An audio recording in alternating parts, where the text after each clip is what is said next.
Go ahead. The other thing that I would tell her is that sometimes the solution is you just have to accept it and deal with it. And find out what And you can learn that's- from it. Exactly, and that's really what it's all about. It's not about fixing it. It's about accepting it. Seeing the and lesson. dealing with it, seeing the lesson in it. What can you learn from it? And the key thing there is to let go of the fear. Let go of the fear surrounding it. Let go of the angst and the anxiety and trying to force reality to be other than it is. Once you accept it, you stop putting negative energy into it. If you don't accept it, if you are if you're upset by it and it's kind of a negative thing for you, that it is like that. I don't want it to be that way.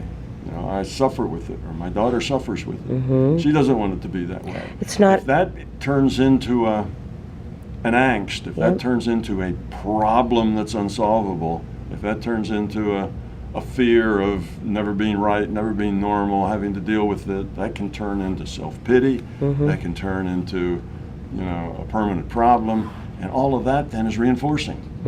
That keeps it, that locks it in. So it may be just accepting it, letting it go, seeing everything as, well, what's positive? What do we learn here? Because there are choices that you get to make, growing choices that you wouldn't get to make in any other situation.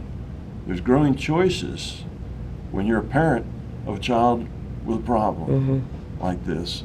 There's choices if you have a problem like this that you just can't seem to overcome, and it's debilitating. Right? It's just very debilitating.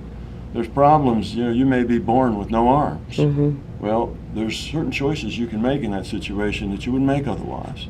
So everything has some advantage to it. It's an opportunity. I'd say, yes, find the advantage.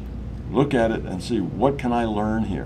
What sort of things can I learn from this? Accept it and learn those, and even be grateful for the opportunity to learn those special things that you couldn't learn any other way. You see, if you can do that, then you raise the probability that any other mode of healing will actually be helpful. As long as you're putting negativity into it and fear into it, then that may be why it's staying there. Because you haven't yet gotten it, that you need to learn from it and let it be find the positiveness in it. And yes, there is positiveness. There's positiveness in anything. Yeah, I remember when the guy who played Superman, what was he? Christopher Reeves, He fell off a horse and became Yeah. paralyzed from the neck down.